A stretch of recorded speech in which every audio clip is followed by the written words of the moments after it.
Okay, designers. Today we're making this Jordan spin. Because static images are so 2024. Step 1. Grab your frame. Don't be shy.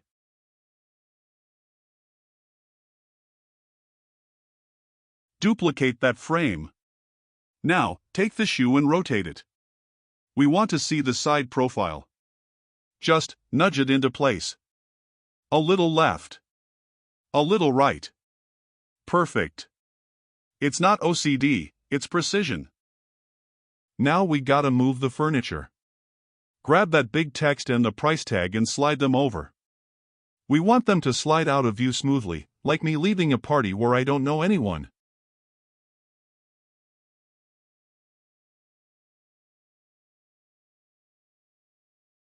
Here is the sauce. Go to prototype mode. Connect the first frame to the second. Use on hovering. And the secret ingredient? Select Smart Animate. If you pick Dissolve, we can't be friends.